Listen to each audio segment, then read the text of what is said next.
Hey, if it isn't Ramen Noodle Jim, thanks so much for tuning in again today to the channel.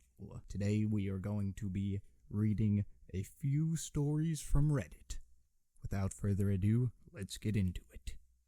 So this first post that I'm going to read is from r/RelationshipAdvice, and it's entitled, "Is My Wife Cheating on Me?"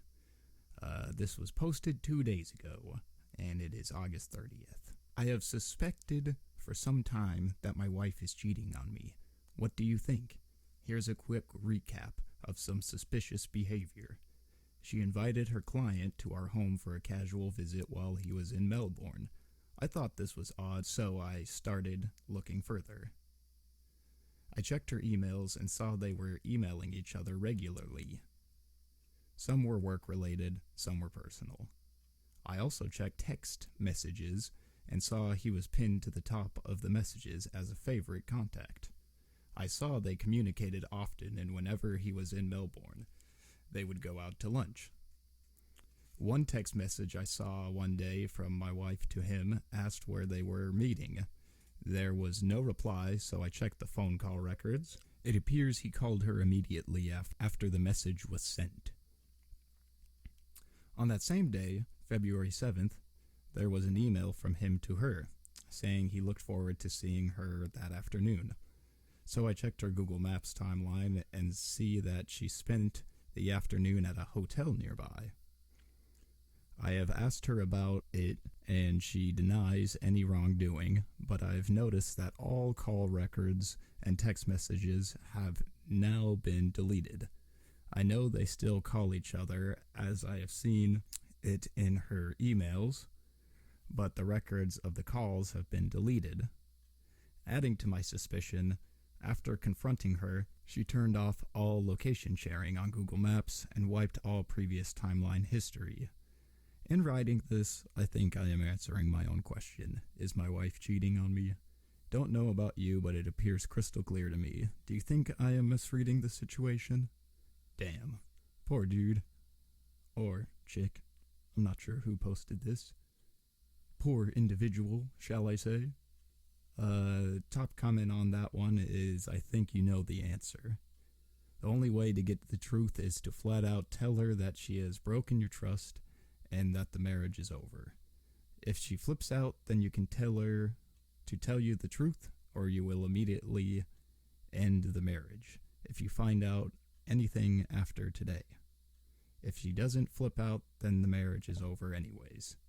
Regardless of cheating or not, your relationship has big problems which will not be fixed by you reading her messages. Yeah. Some good insight in the comment section there. Poor dude. What a bummer that one was. Alright. This next one was posted 9 hours ago, and it is also an r/RelationshipAdvice, and this one definitely caught my eye, but it's going to be a bit of a long haul. My 22 female boyfriend, 21 male, keeps lying to me.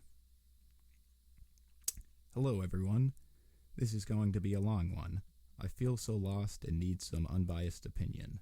I, a 22-year-old woman, and my boyfriend, Sean, a 21-year-old man, are high school sweethearts. We got together when we were 15 and really have grown up together. From graduating, me getting a degree, us getting cars, traveling, he is my rock. The good things about Sean is that he is so caring. I'm not stereotypically pretty or skinny, but he makes me feel beautiful in his eyes. He's always calling me pretty, cute, and hyping me up.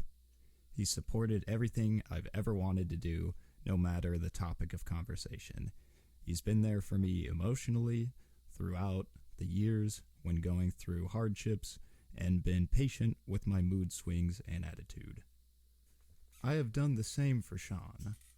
He's a depressive person, so struggles with motivation, and often gets himself into a mindset where he thinks he can't do anything or progress in life.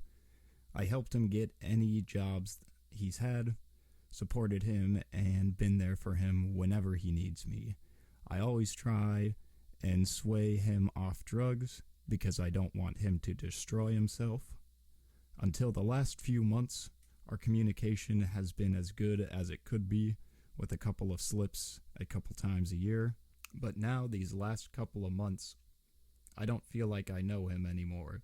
He met a girl, and he became really good friends with her, and they would always go on drives together, which I thought was nice, as Sean rags his car, and it scares me. So I don't go in the car with him much, and my car was falling apart, so I didn't want him to take it on long drives. He starts acting weird and seeing me less and less.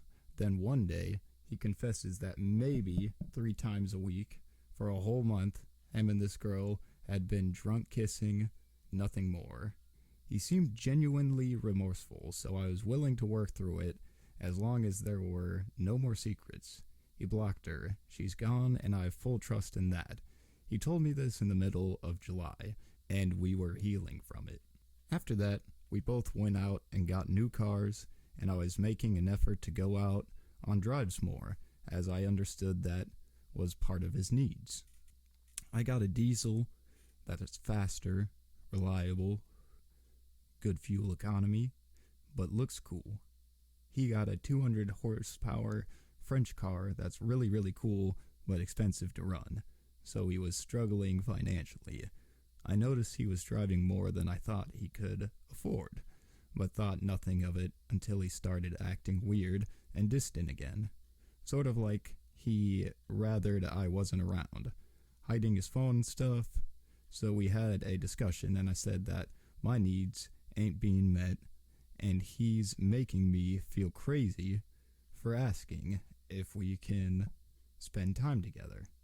This is when he tells me that for the last 3 weeks, we got the cars in the beginning of August, basically since he had his car, that he started dealing drugs to be able to afford the car, and he said he was sick of seeing me skint with no money because I was helping him. He wanted to repay the favor.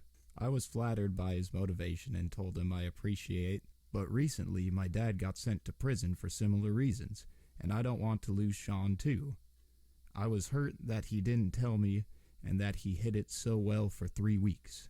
I told him I felt disrespected and that my opinions don't matter to him. After more discussing, we were trying to come up with a solution, as I understand money is really difficult. Then, the last part, which happened the last couple of days, Sean met a girl that takes a lot of drugs and we used to go to school with. And I saw that they had a streak on Snapchat, and she seemed very eager to see him. I don't know whether this is because of drugs or because she likes him. I confronted him on this and said I'm not comfortable with him talking to her since he literally cheated on me less than 2 months ago. I said for him not to be her friend. He understood my reasoning, why, and that was that. On Monday, he said he received a message from a male friend asking for a lift from home to their place of work. It's an hour-long drive, and it's a job where you have accommodation there, so it makes sense. I said that it's okay and for him to drive safe. His caliper was running on his brake disc and sounded bad, so when he dropped his friend off, he stayed at his parents' to prevent wear and tear. This morning I had a horrible feeling, and I know I shouldn't have, but I went on Sean's phone, and his texts, he had someone called Jay, but it wasn't. It was this girl, and she was asking for a lift for the same reason he dropped her off, and he promises nothing happened at all. But the texts are hurtful, as he is telling her to get her male friend to text him, as that's the only way I'll allow him to go out. This is all within the space of 2 months. We talked, and he said he wanted us to stay together, that he doesn't know why he's done what he's done. I'm just hurt by the fact that he can lie to me so easily and for so long. It's almost like it's become second nature. He's genuinely a sweet boy. He's helped me so much. He's helped my family out of tough positions. He's risked himself for me and my family. Anything I need, he's there. So I'm conflicted. I don't want to become a paranoid, controlling girlfriend. I want to work to build the trust. But this is blow after blow. Part of me thinks it'll be easier to leave, but I love Sean to no end, and the thought of leaving made me physically throw up this morning. I know he loves me. Is he just making poor decisions? Should I try to support him and talk through it with him? Please help. Thank you. If you enjoy these voiceovers, why don't you leave some wise words in the comment section? That would be pretty cool. The last one for today is from r/AmITheA H, and this was posted this morning. Am I the asshole for telling my female cousin that she needs to wear appropriate clothes? So long story short, I, 21 male, live with my parents because I got a job near my house. Before I begin reading this post, I would like to note that the grammar is rather horrendous on this particular post. Alright, here's how it was written. So long story short, I, 21 male, lives with my parents because I got job near my house. And we have big house, so I also get my privacy. So I didn't see any reason to move out now. Recently, my cousin, Maya, 19 female, came to live with us for 1 to 2 years because her parents are going through some issues. We both have good relation, we get along nice, and we even play outdoor games and also video games, so we spend a lot of time together. The issue is that she started dressing very immodestly. I know it may sound like I am controlling or something, but no, she is literally wearing very less clothes. For X, she just wears underwear, panties, and oversized t-shirt or hoodies and roam the house or watches TV in living room. Last night, she was just wearing a freaking tank top, which was mine, so it was bigger in size, but she said she liked it, so I gave it to her. She was just wearing that tank top, and I can visibly see her entire left boob, and it made me really uncomfortable. After that, I straight up told her that she need wear more appropriate clothes around the house, which led to an argument that I am trying to be controlling jerk and etc. etc. I talked with my mother about this, and she said my cousin is going through issue because of her parents' separation, and I should cut her some slack. So, was I the asshole here? Yes. Just leave your cousin be. I feel like this is giving some creepy Sweet Home Alabama vibes. Check yourself. Shrek yourself. Check yourself. Shrek yourself. Swamp yourself. If you made it this far, thank you so much for listening. I really appreciate it. It would mean the world to me if you left a like, commented, and subscribed, and hit the bell, Taco Bell, and share it with all your friends and your grandma and your uncle and your second uncle once removed. That would be so super cool. I am Jack Kellems. Thanks for tuning in. Until next time.